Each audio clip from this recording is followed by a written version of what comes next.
Well, my message is traditional masculinity. My message is to stand up and say what you mean and mean what you say. And even going to the gym nowadays is an act of defiance, because when you have a man who's built with any degree of principle, you say no to things.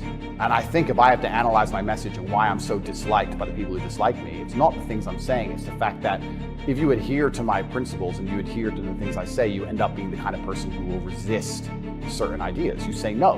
What kind of man never says no? Name a man who never says no. Men say no, right? Men wake up and say, no, I don't think that should be done this way. No, my children will not be taught that. It's no. the father's primary job. Absolutely. So when you say to men, listen, you're allowed to have an opinion. You're allowed to have standards. You're allowed to have boundaries and barriers. You're allowed to get up and become important and work hard and try hard and become the kind of man who can't be controlled, then you're seen as an enemy. And especially with the massive influence I've gained, I think they look at me and go, he's helping men resist the slave programming. We don't need him around. We need to empty their brains so we can inject the slave programming and convince men to be eunuchs, because once you're eunuchs, then you're not a threat.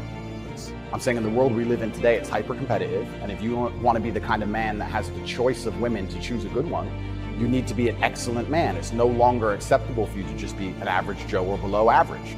You have to get up and you have to work hard and you have to be smart and interesting and you have to be charismatic and make some money and be in good shape, and you have to try very hard. And unfortunately for them, if you follow that path as a man and you become successful in those realms, you end up being the kind of person who resists enslavement. You become the kind of person who wakes up and says, no, I don't believe in that. That doesn't make sense.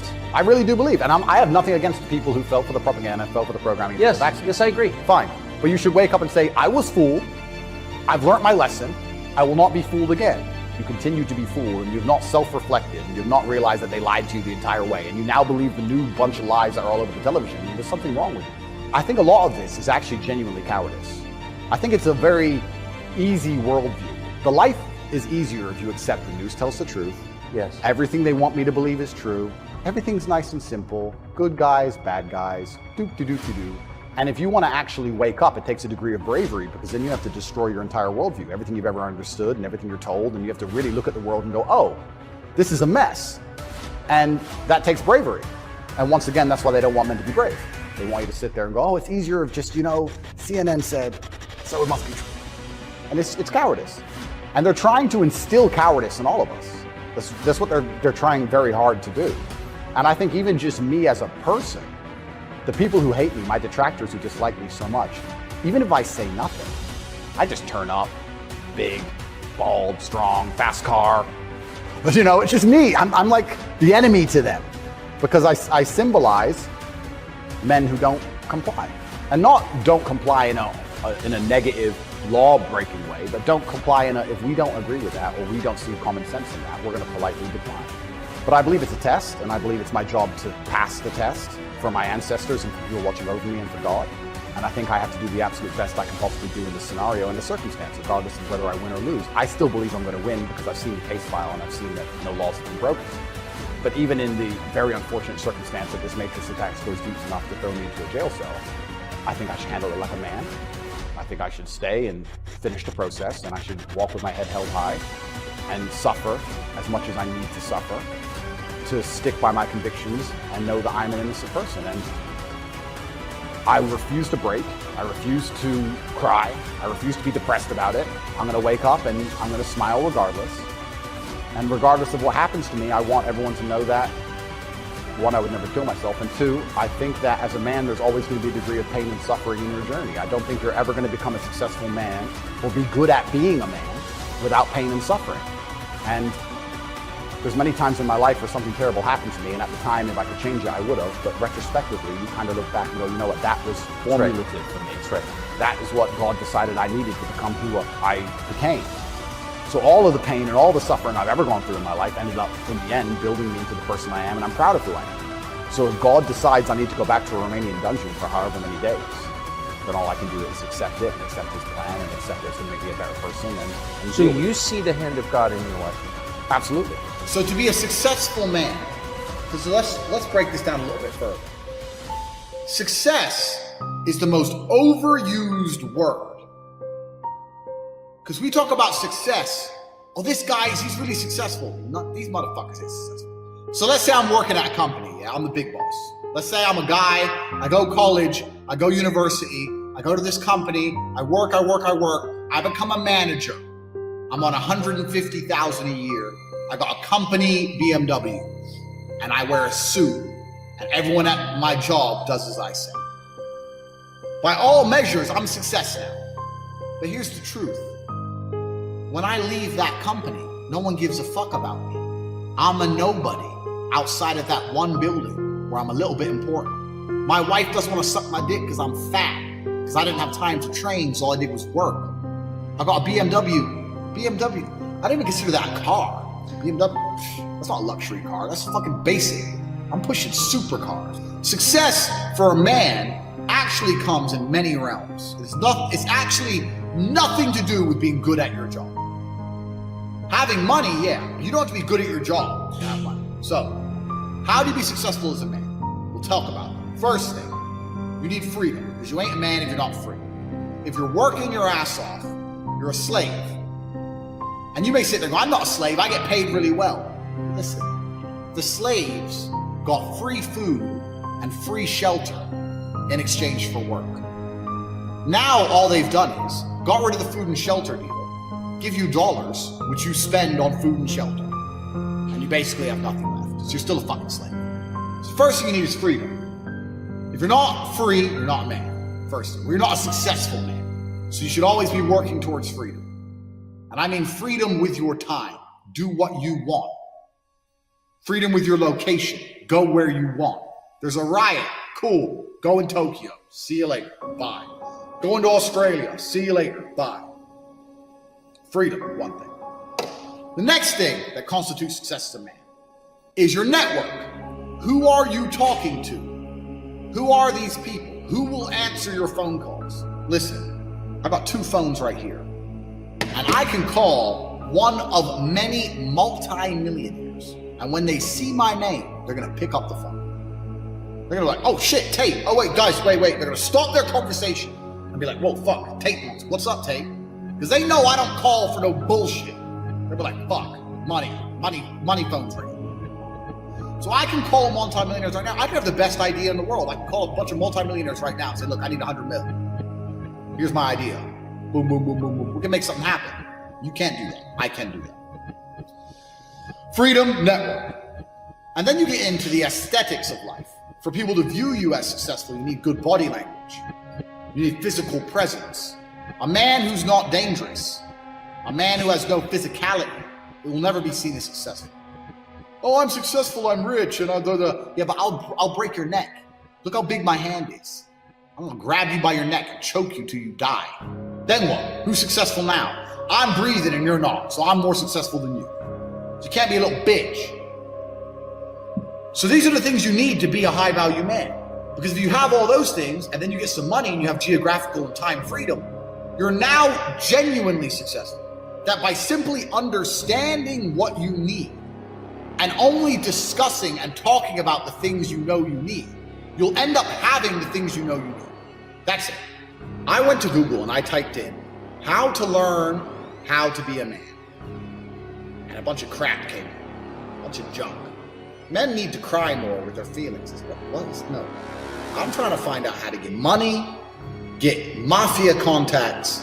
I want to be 33, living in Romania in a mansion with my friends with supercars, owning casinos.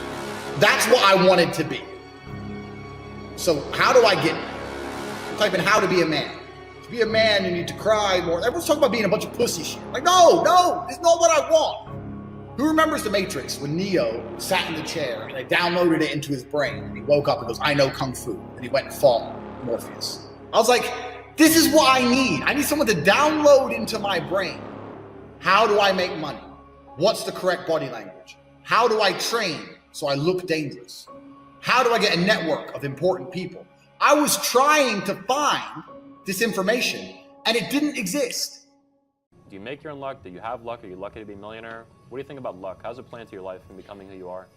I consider myself extremely lucky. Okay.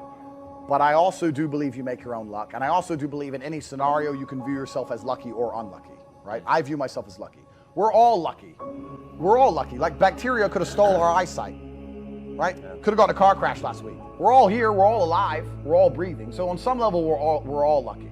And I believe if you view yourself as a lucky person, it's a more positive way to go through the world. Why on earth are you gonna go through life and believe you're an unlucky individual? Yeah. I don't see how that can benefit It's a you. shit attitude. Why would you think, it's kind of crazy, because I say this, the number one thing people don't have control of in their lives is their mind. But what's funny about that is, the only thing in life you can truly control is your mind. You can't control other people, you can't control the weather, you can't even control your health. Your heart might stop beating, you don't make it beat, it just goes, so it's gonna turn off one day. The only thing you can control in your life is what you think in your mind. So if you're gonna sit there and go, oh, I'm sad, well, you can change that if you actually try, but you don't, you just accept it, right? So people have lost control of their own minds. And I don't understand why you would allow your own mind to take power from you. Why would you believe let your own mind convince you you're not a lucky person, or I'm not this, or I'm not confident? Why would you let your own mind sabotage you? Why wouldn't you reprogram your own mind to be on your team? It should be your ally, right? My mind is my ally. You can dump me in the fucking Arctic Circle to die. 2 days later, I'm coming to your house, knocking on the door with 3 girlfriends in a Cadillac. I'm not gonna sit there and go, shit, I'm gonna die. I'm gonna be like, okay, Andrew, you're the man. I don't know what the fuck we're gonna do, but you're gonna pull this off. I really believe in that irrational self-confidence to some degree. The world is full of cowards. People are absolutely and utterly cowards. And that can only end when everybody stands up and stops agreeing and playing this game. It stops being cowards. We need mass numbers of people to say, no, I'm allowed an opinion. You know what, Nigel Farage, he says something that was really interesting. He was asked about who runs the world, and I guess the person was trying to set him up for a question about the elites. And he said, truthfully, I'll tell you who runs the world. We do. Because we decide how much of this crap we're gonna put up with. The problem is we're putting up with too much of it. The problem is everyone's a coward. It really is truly crazy, because fear has always been the control mechanism of man. The worst things that have ever happened in any society or any civilization since the dawn of fucking records has been done under the name of fear. Get the population afraid. But I think it's also a larger issue. I think that things like making sure people are semi-depressed, making sure people are divided, making sure people are selfish, making sure people are self-obsessed, they're trying to destroy people's will to stand up and care about anyone other than themselves.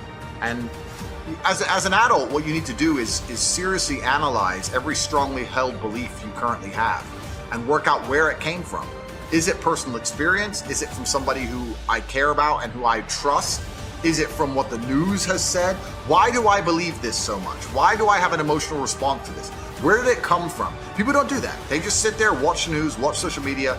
These people cannot think. You live through the last 3 years and you realize that, yeah, people can't think. There's a large contingent of the world that truly cannot think. It's just the bottom line of life. And it's kind of interesting because everyone pretends they give a fuck, but nobody does. If you ask a woman the kind of man she wants, she will never say depressed or sad, ever. She wants a man who is ultra capable, ultra competent. They don't have time for sad dudes. They don't care. So the world doesn't care. The world has never given a shit about sad men. So if you're gonna sit there and self-diagnose yourself as a sad man, you're gonna have a shit life and nobody's ever gonna give a fuck, and you're gonna perpetually lose forever. And that is your decision. I am so scared of being that person. The idea of that terrifies me to the point where I don't even want to accept that as a reality that can possibly exist. I don't give a shit what happens to me in my life. I don't care how bad it is. I don't care if the worst, most heinous things I could possibly imagine happen to me. I know that my sadness, my depression will be temporary because I will never stay a loser. It's against my creed. It's not in my DNA. Of course it's garbage. Yeah. Absolutely. You've got to have winners, you've got to have losers. You have to lose to know how to win. It's true, and the natural state of man is a competitive state of man. That men have always been competing with each other. Even now, right now, we compete with each other. I don't buy Ferraris to drive fast. I do sometimes, but if I'm in London traffic, it's not to go quick. No. It's to show everyone else I'm richer than them. That's what it is. It's a never-ending competition. I don't wear a big diamond Patek for fucking $500,000 to tell the time. I tell the time on my phone. I do it because I'm loaded. And this is actually what's interesting about the world, because the world's changed. Men used to go to war and fight each other in physical combat, and now we don't because we're more civilized in some regards. Violence is still the bottom line of society, but we try and avoid it. Men are constantly doing combat by showing each other how we can move world with money. We're constantly in combat because of our status. 99% of what men do is for status. We want to be in good shape for status. We want the fast car for status. We want the nice house for status. We want the diamond watch. We want the hot girl. This is all for our status. Look at me. I'm the big dog. This is how we compete with each other. If you're gonna be a dude who pretends that's not true, or be a dude who doesn't want to compete, your life's gonna fucking suck. Yeah. This is what men have always done. We've Friendly war. Completely. We've evolved to be in battle with each other to some regard. And you look at the entire planet throughout history. Humans have always done this. It's just like, no, I'm the boss. No, I'm the boss. Okay, then let's find out who's the boss. And now we live in a world where I think that status is the new form of combat. And the true expression of testosterone is showing you can move the world with money. This is why I do a lot of the things I do. When I show up to a hotel and every single member of staff panics and they're all standing there waiting only for me and no one else is allowed to walk in and all my cars are out front and Mr. Tate. That's war. That's winning. That's what it is. That's the game. And I don't have time to even accept the idea of a reality where I can't create that for myself. It's the same with fighting, it's the same with the real world. Brutal determination and consistency is nearly impossible to beat. I knew people who weren't that talented, but they were just at the gym every day. They just ran further, they just trained harder, and they just ended up being world champions. That's how it gets. You cannot beat consistency. The person who does what they're supposed to do day after day, regardless of how they feel, is going to be the person who wins. The people who are the most successful in the real world are the people who wake up every day and work. If you're the person who wakes up, does work, is fantastic at it, but then takes 3 days off, you're going to lose. They say that hard work beats talent when talent doesn't work hard. And it's completely true. You have to be consistent. You have to decide. Are you the kind of person who wants to make a lot of money in this life and live a life of freedom? Or are you the kind of person who wants to look back when he's 30 on his 20s or 40 on his 30s and look at that decade and go, what did I do with that decade? Well, I didn't get rich. I didn't travel the world and live like they do in Tate Confidential. What did I do? Well, I had a day off here, a day off there, a bunch of nothing days that amalgamate into this decade of nothingness, and you're just wasting your time. If you want to win, you need to be consistent. You don't need to be the smartest, not at all, but you have to be the guy who's there day after day. And I guarantee you, I will guarantee you right now, IQ has nothing to do with how successful you'll be as a real person. What is going to determine how successful you're going to be is, are you there every single day? Are you doing what you're supposed to do day after day? I can also apply this to sales. I knew guys who were terrible on the phone. Back in my day, sales used to have to call companies. I was smooth, I was the best. We had people who were terrible. When I say terrible, I mean they had a thick Indian accent, didn't speak English that well, didn't know the script that well, didn't know the answers, but they were always in the top 20% of the company because they just hammered the phone. They just were on it. They needed to feed their family in Bangladesh. They didn't give a fuck. They were just calling. That's it, day after day. When you're on lunch break, he's on the phone. You can win with hard work alone. That's what's amazing about the universe when I say that. God will give you anything you truly want. If you truly want money and you truly try hard, you truly listen to us, you are going to have as much money as you could possibly ever desire. But if you think you want money, but you kind of want something else, or if you're arrogant, or if you're lazy, you're going to end up somewhere in the middle if you're lucky and talented. And if you're not talented, you're going to end up at the bottom. Majority of depressed people are men. Men suffer from depression more than females because a man's life is worse than a female's life. A man's life's much harder, right? Let me tell you something. Depression is not real. Feeling depressed is real. So you can feel depressed, but you feel depressed, and that is a natural biological evolutionary trigger for you to change something in your life. You're unhappy about X. If I went to jail today, I'd be depressed because I'm in jail. I haven't caught depression. I don't have a disease. I'm just upset with my situation. I have people message me all the time. I'm fat and I can't get a girlfriend because I'm depressed. I'm like, no, you're depressed because you're fat and you can't get a girlfriend. Do you understand? This is the point, right? So for a lot of people, your life is depressing. A lot of you out there, if you're sitting there and you say you suffer from depression, you probably live a depressing life. You probably live a depressing life. So if I was you, I'd be depressed. But if you were me, you'd be happy. Do you know what could solve depression for most poor people? $1 million in the bank. Boom. So how is it a disease? So when I say this to people, most of them agree and they go, okay, but if that's true, why do famous people kill themselves? And I say, well, I know you think you outsmarted me, but I'm Andrew Tate. And I have the answer. The reason is twofold. This absolute acceptance of depression and acceptance of weakness. When you accept anything, to a degree you're promoting it. Weakness is promoted now in men. Families in Syria. I say this there every are time. School buses being bombed in Yemen. There are people who lost their entire family in a car crash today. Everyone you love is in perfect health. You're a selfish idiot. And this whole society of accepting depression, as soon as someone's depressed, instantly go to them, oh, poor you. It's okay. We know you can't help it. You can't help it. Why are you telling people they can't help it? Why are you reinforcing that mindset in people? If you come to me and say you're depressed, I say, I will fix you. And you know what's crazy? When I said this depression thing wasn't real, do you know how many people stuck up for depression? You don't understand. I'm depressed. Depression's real. I was like, if it's so horrible, why are you defending it? You sound like it's PR team. Why? Like, what? I thought it was ruining your life, but you are desperate for me to believe in it. You want me to believe in it. You're sticking up for it. You're defending depression, trying to convince me it's real because it's your cure-all excuse for failure. When you're depressed, you can fail in every human metric. I fail at everything, but I'm depressed. It's not my fault. No, you're a failure. That's all you are, because you're not trying very hard. If you live in a house, I say this all the time. This is the reason I don't believe in depression. Because I don't believe in depression, I cannot become depressed. Yeah. No matter what the worst thing that could possibly happen to me on earth, I will feel sad, but I will recover and I will not become depressed because I don't believe in depression. If you're in an old haunted house, right? You have two people in two haunted houses. One believes in ghosts and one doesn't. You hear some noise in the night. The wind blows, right? The man who believes in ghosts is like, oh no, a ghost. Now he's scared, right? He wants an exorcist. He can't sleep. He's scared about ghosts. He's paranoid. The guy who doesn't believe in ghosts goes wind, whatever, and goes back to sleep. Do you understand that it's the belief that gives it power? Right. If you don't believe in ghosts, the ghost can't hurt you. If you don't believe in depression, you can't become depressed. And I refuse to believe in something that's going to weaken me. Why would I believe in something that's going to weaken my ability to deal with problems in life? Why would I do that? I'm temporarily immortal. Do you understand? Do you understand? Yeah. I'm temporarily immortal, and I'm not going to waste my living years believing in things which take power from me, because I'm not an idiot. So if you're going to sit there and go, depression is real, actually, you don't understand the problems I'm going through, you're a moron. You are a moron. And the great thing about morons is, as you lose, there's no light without dark, right? There's no joy without pain. Of course. For me to be a winner, there needs to be losers. I say that life as a man is exceptionally difficult. I say the most beautiful and the most terrifying thing about being a man is you're born without value. Society doesn't care about you. You're only going to be cared about based on how useful you are. You have the chance to build yourself up and become a superhero if you're prepared to do the hard work and be indefatigable enough to never quit. But if you're going to stand around and wait for a handout, nobody's going to ever respect you. And I think that a lot of people have forgotten about how difficult and how competitive it is as a man. We're always in constant competition with each other. And it's your duty as a man to stand up and say, I want to be as important and strong and good-hearted and God-fearing as possible, and I need to work hard to achieve those things. And the dangerous thing about overly emotional men is that they're dangerous. They're genuinely dangerous. This is what's crazy. All these people who talk about toxic masculinity and how bad it is for men to be traditionally masculine. A traditionally masculine man does things he doesn't feel like doing because it is his duty to do them. He charges into the building because it is his duty. Not because he feels like it, because it is his duty. We're now teaching the new generation of men that they don't have duty and they can just act on their feelings and act how they feel, and they don't have to act as a man should. Do you know what happens when you get men who just act how they feel?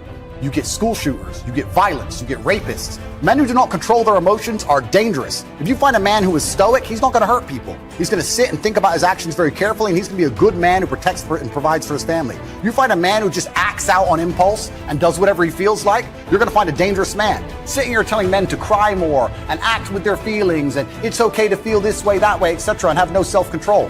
That is why we have the problems we have in the world. Absolutely and utterly wrong. So when they talk about toxic masculinity, they have it completely inversed on its head, completely and utterly wrong. We need to be teaching Stoicism. We need to be teaching young men to understand that the world is very, very difficult. It's hard to be a man. You're going to feel bad sometimes. You just suck it up and perform anyway. Not to sit there and cry your eyes out or blame other people. Your enemy is the version of you which doesn't take shit. Your enemy is the version of you which goes to the gym every single day. And if you've done this correctly, then what you should be doing by now is thinking of him permanently. Every single time you go to the gym and you haven't done that one extra rep, he did. Every single time you don't feel like doing something, you have to think, yeah, but he would do it. If you truly constructed him the way you should, he should be crossing your mind with every single thing you do. And this is why it's important to develop an ego. This is lesson 2 of the Iron Mind course, is to develop an ego. Egos are extremely important. Egos have always existed. Throughout ancient history, men, kings, went to war, and millions of people died because someone insulted him, because of his ego. Egos are a natural human thing and they're extremely important. And the modern world tells men to not have an ego.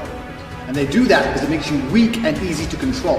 You can only have an iron mind if you are so sure of yourself, so egotistical that nobody can break it. So an ego is extremely important. If your ego is based around beating this person, you get to go through life and be a nice guy to everyone else. People say don't have an ego because they think that if they give you an ego, you have an ego, you're going to be egotistical to the people you meet. I'm a nice guy to everyone I meet because they're not my enemy. I'm not combating against them. I'm a nice guy to every person. I'm a nice guy to every woman. I say please and thank you. I'm a nice person. But I do have a massive ego. But my ego comes into play when I'm fighting against my enemy. Who you've built, your enemy, he has a nice car because he has worked harder than you. So he has a nice car and you don't have one. Whose fault is it? There should be no reason, no excuse for you to not do everything that you believe you need to do to be the best person you can be if you've properly created this enemy. You've looked at this list, 25 to 30 points long of everything this guy does. And you should look at that list and think, fuck, this is who I'm competing against. I need to start getting my shit together. And your ego should stop you from wanting to lose. Otherwise, day after day after day, you are losing to this individual. This individual is beating you day after day after day. You can't let that happen. Your ego is extremely important, and you only have one person you're competing against, and it's the person you created, which is nothing more than a better version of yourself. So day by day, you're losing this battle, and that should make you uncomfortable, it should make you nervous, it should make you anxious. So you start to feel that way, because this is the truth. If you've truly imagined who your enemy is, and you truly imagine him beating you, you should not be able to relax. The fact that you can still sit and watch TV means you need to go back to the first video of this course and start again, and do it properly, and do it well enough so that you can no longer sit still. You look at yourself in the mirror and go, okay, yeah, I've got some muscle, but this guy, he's got real muscle. I've got a little bit of money. This guy, he hustles non-stop. He's on Twitter non-stop. He's starting businesses. He's learned how to make websites. He's trading crypto. He's got all of Tate's programs. He's got this. He's got that. You need to get your shit together. And if you do that properly, you'll start to feel nervous. You'll imagine the version of you that is as amazing as they could be. And then you look at yourself and realize that you're failing. It's reality. And you sit there and go, fuck.